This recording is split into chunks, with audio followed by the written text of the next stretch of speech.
Have you ever felt that nagging sensation, like you're a bit lost Adrift, maybe? in all the distractions? Exactly. Scrolling through endless feeds and just, yearning for something deeper, something, well, more meaningful. I think a lot of people feel that way. If that resonates with you, then you're definitely in the right place. Welcome to the deep dive. Great to be diving in. So today, we're taking a really profound journey, I think, into this concept, awakening the soul. Yeah, and we're using that insightful source material, Awakening the Soul, a journey into mindful spirituality, as our guide. Right. Our mission today really is to unpack what mindful spirituality actually is. Uh-huh. And why reconnecting with our, true essence feels so crucial right now. And maybe most importantly, how we can practically weave it into the fabric of our everyday lives. Because that's the key, isn't it? Absolutely. Making it real. What's fascinating right from the start is how the source presents mindful spirituality. Mm. It's not static. Well, it sees it as this evolving idea. It skillfully blends traditional spiritual wisdom, The ancient stuff. yeah, with contemporary mindfulness techniques, things we hear about a lot today. Okay. And at its very core, the real kind of revelation here is its emphasis on being profoundly present, like really present in the moment, Uh-huh. while also fostering this deep connection To yourself. to yourself, yes, and also to the entire universe around you. So it's definitely not just about sitting still then. It's more like a living connection. Exactly, a living, breathing connection. And what tools does it suggest for building that connection? It mentions meditation, reflection, Hmm. calls them essential. Yeah, absolutely essential. How does it say these tools open up pathways, Yeah. maybe to greater intuition or that inner wisdom piece? Well, it suggests that by really embracing practices like meditation and reflection, you start cultivating this profound sense of peace and clarity. Okay. And this isn't just, surface level calm. It actively helps dismantle those mental The patterns. ones that cause stress. Exactly, the ones that cause so much of our daily stress. And this deeper clarity, that's what naturally opens the pathways Ah, I see. To intuition. to greater intuition, yeah, and that inner wisdom that often feels, well, elusive. Mm. And it frames it as holistic too, right? Yeah. Encouraging unique paths. Totally, a truly holistic approach. Everyone's encouraged to explore their own unique spiritual path. There's plenty of room for creative expression, personal discovery. It's not prescriptive. That journey, awakening the soul, it really sounds like a powerful antidote, especially in a world so saturated with distractions. It really does. How does the source talk about its importance beyond just, say, personal well-being?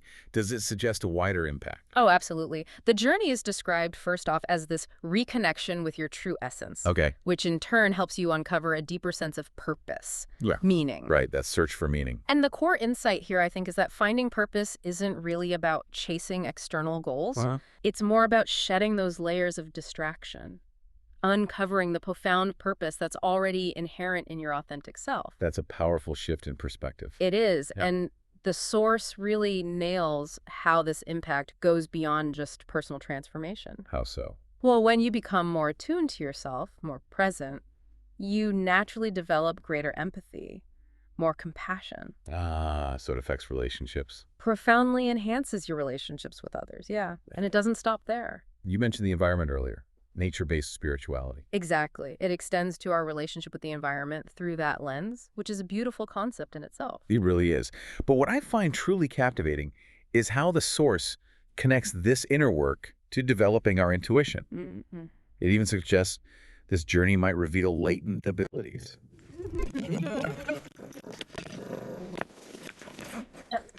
How does it describe these new perceptions, and how might they actually guide our decisions, making choices aligned with our true self?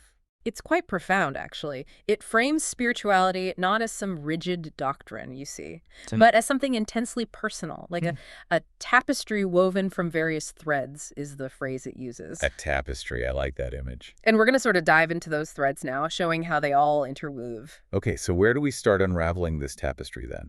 The source points us straight to mindfulness meditation. Mm-hmm. An ancient practice. Ancient, yeah, but feels incredibly relevant today, doesn't it? Absolutely. It really emphasizes cultivating this deep, non-judgmental awareness, just noticing the present moment. Yes, without judgment is key. How does it say doing that transforms even like the most mundane activities? Washing dishes, for example. Well, it explains that by bringing that deep awareness, the non-judgmental presence to anything, Huh. you transform it. The source talks about moments like sipping your morning tea or just walking in nature. They become sacred experiences. Sacred. What does it mean by sacred there? Is it religious? Not necessarily. It's more about imbuing those ordinary moments with a profound sense of presence.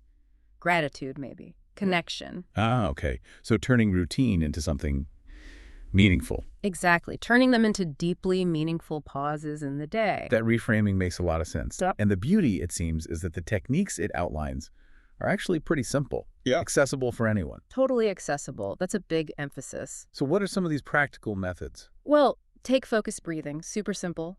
Find a quiet space. Sit comfortably. Then consciously inhale deeply through your nose. Maybe hold for a moment. And exhale slowly through your mouth. Okay. And this practice, it's not just about calming the mind, though it does that. It also centers the body, makes it easier to engage with other spiritual practices. Right. Grounding. Exactly. Another simple but really powerful one is a body scan meditation. How does that work? You just gradually move your attention, say, from the top of your head all the way down to your toes. Okay. And you just notice any physical sensations without judging them, allowing yourself to release stress as you go. That sounds incredibly powerful, actually. Just noticing. It really is. And the source builds on that, suggesting you can deepen this practice even more Wow. by integrating that same mindful awareness into pretty much every everyday activity. So like while you're eating or walking. Exactly. Eating a meal, walking down the street, even having a conversation.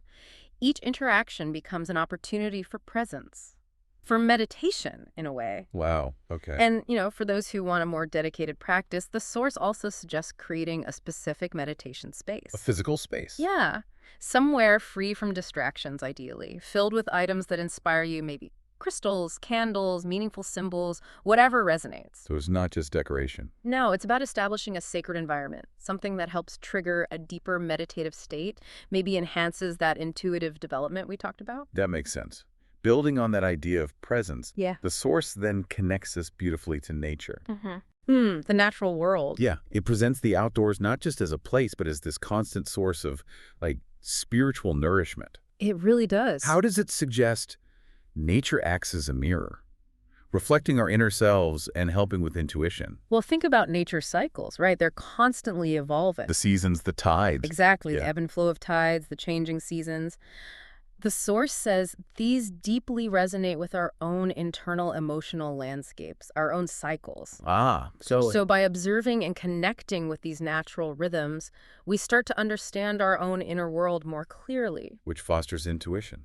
It creates this unique resonance for intuitive awareness, yeah. So what are some simple practices the source suggests for connecting with nature and harnessing its healing power? It's really about simple immersion, honestly. Like what? It suggests things like walking barefoot on grass, really feeling the earth beneath your feet. Grounding again. Definitely. Or just sitting quietly by a river, Right. letting the sounds and sights guide you towards tranquility, towards mindfulness. Just being there. Just being there, that immersion in nature brings incredible healing power. It fosters peace, enhances mindfulness, just by truly observing the sights, sounds, textures around you. Reminds you you're part of something bigger. Exactly. Reminds you of your place in the larger web of life. Okay, let's delve into another really fascinating aspect the source explores: intuitive development and what it calls psychic abilities. That definitely catches the attention. It does. So how does it define intuition first? And does it suggest this is something innate, like we all have it? It describes intuition as this instinctive understanding, like a bridge between your conscious mind and your deeper psyche. Okay. A psyche where it says ancient wisdom resides. Wow. And the key insight here, the really important part, is that intuition isn't some mystical, rare gift for just a select few. No. The source explicitly states it's a natural ability. Everyone possesses it. The real work is just learning to tune into it. That makes a lot of sense, actually. So if it's natural, how does the source guide us in, well, developing these skills? Right. And more specifically, when it talks about psychic abilities, what exactly does it mean by that? How might that show up in a way that's, relatable, not necessarily spooky? Good question. The primary way to develop these skills, according to the source, is by creating space for quiet reflection, Okay. Which links back to meditation. often achieved through mindfulness meditation. Exactly.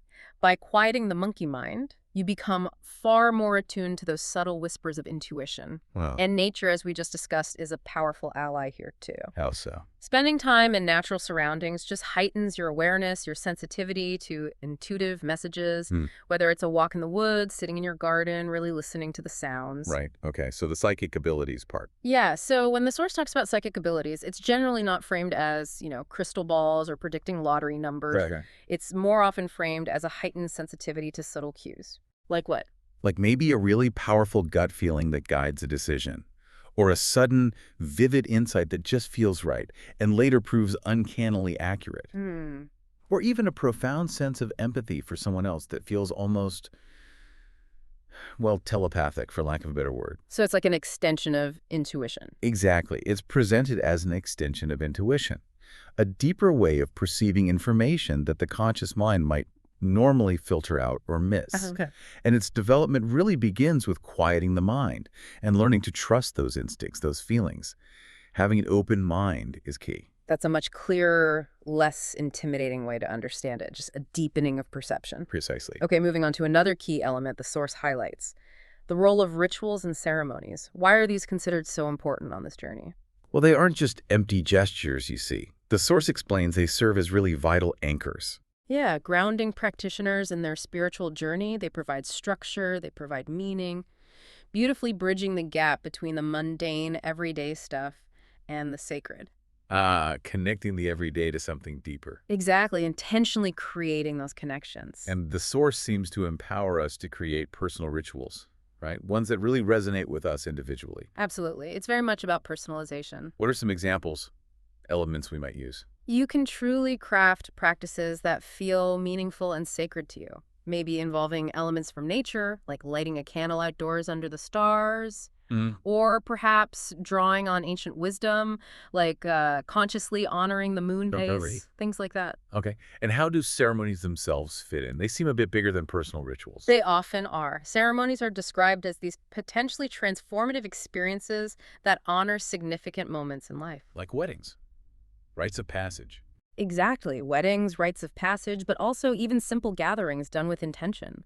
These acts, whether collective or personal, deepen our spiritual path and really foster connection, both with ourselves and others. Right. Finally, let's explore spiritual growth through creative expression. That's another thread in the tapestry. A really vital one. What's the relationship there between creativity and spiritual awakening, according to the source? It describes creativity basically as a direct channel for spiritual expression. A channel. Yeah, allowing you to connect to the divine or your deeper self, whatever term resonates, through things like art, music, writing. So painting, composing, poetry. Exactly. Activities like painting, composing music, or writing poetry. They don't just deepen your appreciation for, say, the environment, they also actively nurture intuition. Oh.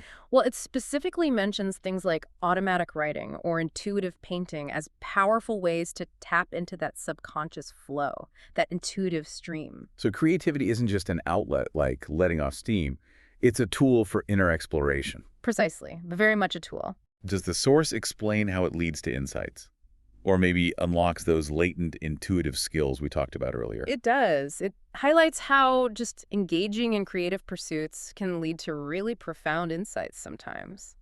It helps you enter a flow state, that feeling of being completely absorbed. Yeah, I know that feeling. Which is remarkably similar to mindfulness, actually. Yeah. And yes, it absolutely helps unlock those latent intuitive skills the source describes. It's a truly dynamic pathway for self-discovery and spiritual growth. Wow. This whole journey sounds incredibly enriching. But of course, like any meaningful path, it must have its challenges, right? Absolutely. It's not always easy. Does the source address some of the common barriers people might face when they try to embark on a spiritual journey like this? It certainly does. It tackles some really common obstacles, like misconceptions, for example. Misconceptions like what? Like the idea that spirituality requires a specific set of beliefs you have to sign up for. Right. That it has to be one particular religion or system. Exactly. Or just the pervasive lack of time and space for reflection in our busy modern lives. That's a huge one. Tell me about it.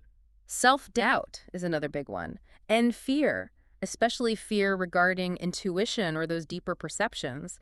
Those are highlighted as significant hurdles many people encounter. That's all incredibly relatable. Yeah. But the beautiful thing is, the practices we've just spent time discussing, embracing unique paths, incorporating maybe just brief rituals into your day, engaging in creative expression, they sound like they're precisely designed to help overcome those very barriers. That's exactly how the Source frames them. They offer practical, accessible ways to integrate spirituality without feeling overwhelmed or like you need to change your whole life overnight. The Source shows how these practices aren't just ideals, they're tangible methods to navigate those very real challenges. That's great. What's also fascinating is how this whole approach seems to bridge ancient wisdom with modern life. Yes, that's a key theme. How does it illustrate that? That ancient teachings still offer timeless insights for our, contemporary struggles. It's actually striking how relevant they remain. Take, for instance, the discipline of the ancient Stoics, Okay. or the deep reverence indigenous cultures often have for nature. These offer timeless insights into resilience, presence, interconnectedness, things that directly address our modern anxieties and that search for meaning. Right. They knew things were rediscovering. In a way, yes. Mindfulness meditation itself, for example, has ancient origins, thousands of years old. Yet its modern relevance for cultivating peace and clarity in our hectic world is just undeniable. It's everywhere now. True. And extending that nature-based spirituality, which is rooted in that ancient reverence for the earth, it connects directly to our urgent need for environmental responsibility today. It urges us toward a more harmonious existence. So it all really leads back to practical integration, doesn't it? Exactly. That's the goal. It's about transforming the mundane into something extraordinary, maybe through simple acts like morning affirmations or evening reflections. Yes, precisely. And reinforcing that idea of weaving mindfulness into everyday activities, like the simple act of washing dishes, like you said before. Or just noticing the seasons changing outside your window. Yeah, just observing, being aware. But here's where it gets really interesting, I think, where the Source suggests it becomes truly transformative. It's about learning to recognize those fleeting spiritual moments in the day. Yes, the little moments. That sudden feeling of peace that descends during a busy day, maybe. Or the awe you feel watching a breathtaking sunset. Right, those moments of connection or wonder. Recognizing those, the Source says, can profoundly shift your entire daily experience. It's about cultivating that heightened awareness in every part of your life, not just when you're meditating. Indeed, it really brings it all together. What we've discussed today makes it clear that awakening the soul isn't some fixed destination you arrive at. No, it's an ongoing, profound journey. It's about continuously cultivating awareness through mindfulness, connecting deeply with nature, consciously developing your intuition, embracing rituals that feel meaningful, and expressing your inner self through creativity. It's a living process. A living process. I like that. So as you, our listener, go about your day after hearing all this, here's something to maybe mull over. What stands out to you about how integrating just one of these threads, maybe mindfulness or nature connection or intuition, ritual, creativity, just one, into your daily rhythm? Yeah. How might that shift your own understanding of the sacred in the everyday? And not just for yourself, perhaps. Right. But maybe how it could inspire those around you, too. Something to think about. We definitely encourage you to keep exploring these concepts on your own unique journey.